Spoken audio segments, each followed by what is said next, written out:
नमस्कार, स्वागत है आपका TV9 भारतवर्ष की स्पेशल कवरेज पर, जिसमें आपके साथ मैं हूं सुमेरा खान। मेरे साथ मौजूद है निशांत चतुर्वेदी, हमारे सहयोगी दिनेश हमारे साथ मौजूद हैं, दिनेश के साथ मनीष मौजूद है हमारे सहयोगी। साथ ही हमारे साथ खास मेहमान बने हुए हैं जिनके साथ हम लगातार चर्चा कर रहे हैं, क्योंकि अब डोनाल्ड ट्रंप ने प्रेस कॉन्फ्रेंस कर दी है, बता दिया है कि किस तरह से इस ऑपरेशन को अंजाम दिया गया, अमेरिका की आगे की रणनीति क्या है, वेनेजुएला में वो क्या करने वाले हैं, मादुरो का क्या होगा और पूरी दुनिया के लिए क्या संदेश है, वेस्टर्न हेमिस्फेयर के लिए क्या संदेश है, ये सब कुछ साफ कर दिया है डोनाल्ड ट्रंप ने।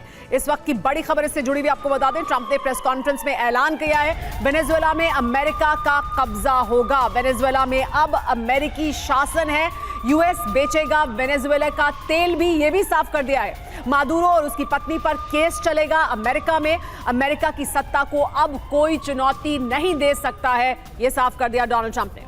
और इस वक्त हमारे साथ हमारे खास मेहमान जुड़ चुके हैं। सबसे पहले स्क्रीन पर आपको दिखाई दे रहे मेरे दो सहयोगी दिनेश और मनीष। मेरे साथ हैं एम्बेसडर दीपक वोरा सर, मेरे साथ हैं जनरल के सिन्हा सर, मेरे साथ हैं प्रोफेसर राजन सर और मेरे साथ अमेरिका से हैं डॉक्टर गोडसे।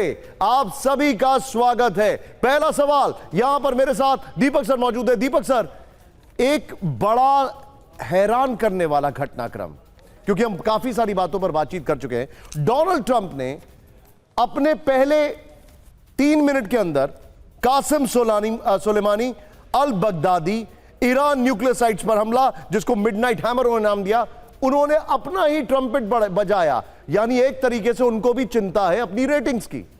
नाम भी तो ट्रंप है sir. Thank you very much. अगर वो अपना ट्रम्पेट बजाते हैं तो कौन सी बड़ी बात है।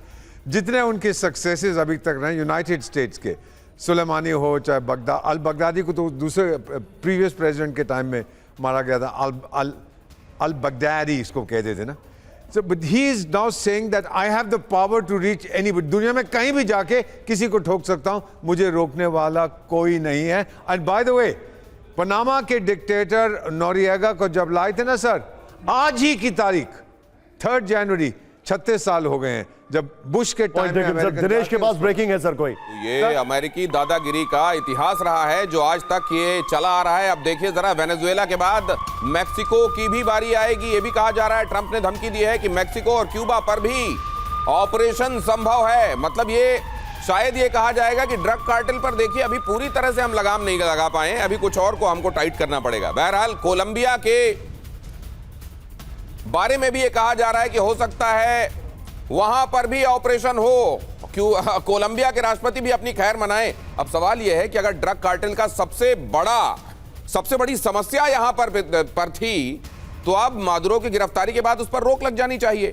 और अगर वो इतने बड़े गुनहगार नहीं थे, जाहिर है ड्रग के लिए दूसरी तमाम कंट्रीज भी अगर इसके लिए जिम्मेदार थी, बल्कि ज्यादा बड़ी जिम्मेदार थी, तो मादुरो पर यह कार्रवाई नहीं होनी चाहिए थी। प्रोफेसर राजन, देखिए, अगर जो फेंटानिल की बात हो रही थी तो फेंटानिल का जो ब्लेम लगाया भी जा रहा था वो कोलंबिया पे लगाया जा रहा था, वेनेजुएला पे इसका कोई इल्जाम लगा भी नहीं रहा था ट्रंप और उसकी टीम के अलावा।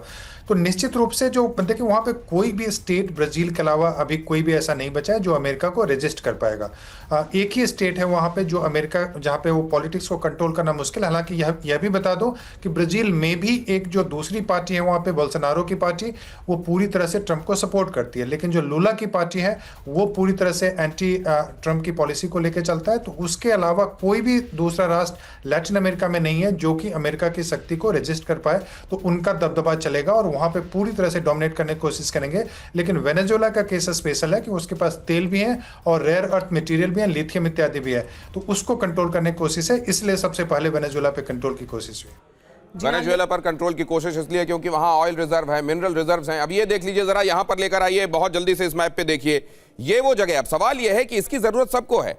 इसकी जरूरत अगर अमेरिका की है तो इसकी जरूरत जाहिर है चाइना की भी है, और चाइना और रशिया तो अपने आप को वेनेजुएला के साथ मित्रवत दिखाते रहे। फिर क्या केवल कहने के लिए ये आए क्यों नहीं फिर इसकी मदद के लिए किसी भी मौके पर, या कोई स्टेटमेंट ऐसा क्यों नहीं जो ये दिखाए कि अमेरिका के साथ वो इस मामले में दुश्मनी मोल लेने के लिए तैयार? देखिए, दुश्मनी अगर करनी होगी तब तो यहां जंग लड़नी होगी। और यहां सबसे बड़ी बात है, अमेरिका आज क्या कह रहा है, राष्ट्रपति ट्रंप जो आपको बार बार मुनरो डिक्लेरेशन की बात कर रहे हैं, वो क्या कह रहे हैं? वो ये कह रहे हैं कि दुनिया के नक्शे में ये पूरा हिस्सा इनका है, इसकी तरफ आंख भी मत देखना। यहाँ कनाडा, आधा हिस्सा जी, यहाँ ये से पश्चिमी लेकर- गोलार्ध, ये पश्चिमी तो क्या गोलार्ध। पूर्वी गोलार्ध के जो चाइना को कह दिया, क्या चाइना पूर्वी गोलार्ध रख के हम पश्चिमी गोलार्ध, ऐसा बंटवारा हुआ है क्या? ये ऐसा नहीं है, ये है कि ये हिस्सा तो हमारा है ही, हाँ। और इस हिस्से में भी हम तय करेंगे कि कहां पे हमको टांग अड़ानी है। तो ट्रंप ये कहना चाह रहे हैं। तो इनके लिए इनको ये भी चाहिए, और लेकिन अगर रशिया यहां यूक्रेन को लेकर चिंता करे तो वो गलत है। वही तो बात है कि अगर रूस भी, लेकिन मुझे ऐसा लगता है कि आपने जो कहा था ना कि रूस क्यों नहीं इंटरफेयर कर रहा है, वो इसलिए क्योंकि इनकी अंडरस्टैंडिंग बन गई है कि तुम अपना यूक्रेन और आसपास देख लो, उतना सा तुम इन्फ्लुएंस दिखाओ, बाकी पूरी दुनिया पर हम दिखाएंगे। देखिए अभी तो एक गया है, अभी यहां पर सबको जाना है बारी बारी से। कुछ के नाम ट्रंप ने ले लिए कि मैक्सिको दिनेश है, आप जो बता रहे हैं कई और मॉन्ट्रो देशों डिक्लेरेशन के साथ एक डील रशिया के साथ भी हुई थी, लेकिन रशिया के मामले में दखल दिया यूरोप का नेटो को लेकर, और उसमें सबसे पहला मेंबर पोलैंड बनाया गया था। बड़ी खबर, शांति पुरस्कार विजेता मचाडो से नाखुश डोनाल्ड ट्रंप। कहा मचाडो के संपर्क में नहीं, वेनेजुएला में मचाडो लोकप्रिय नहीं है, यानी ये वही इंसान आने वाला है जिसने ट्रंप के दौरान, पहले सेशन के दौरान, जो आज इस वक्त अमेरिका की यूनिवर्सिटी में प्रोफेसर है, ये वही इंसान शायद आने वाले समय में अब प्रेसिडेंट ऑफ वेनेजुएला होगा। दीपक वोरा सर। हो सकता है, बट आई थिंक वो जो लेडी है जिसको नोबेल प्राइज मिला है, she is going to be parachuted there, उसको लाके ठोक दिया जाएगा। She will be the Mohammad useless whatever Mohammad Yunus of Venezuela, the Mohammad useless. लेकिन मेरा मानना है sir, she will be more acceptable, क्योंकि जिसका नाम लिया आपने मचाडो का, वो थोड़ा कंट्रोवर्शियल है, तो उस लेडी की एक्सेप्टेबिलिटी बहुत ज्यादा है सर। हाँ फर्क है, वो लिबरल है और ये कैपिटलिस्ट है। You said it all. Sumera. लेकिन इस बीच एक और बड़ी खबर आ रही है, वो बड़ी खबर भी बता देते हैं कि दरअसल क्या हो रहा है, डोनाल्ड ट्रंप ने क्या कुछ कहा है। लैटिन अमेरिका के 6 देश टारगेट पर हैं, तो ये वेनेजुएला सिर्फ क्या शुरुआत है।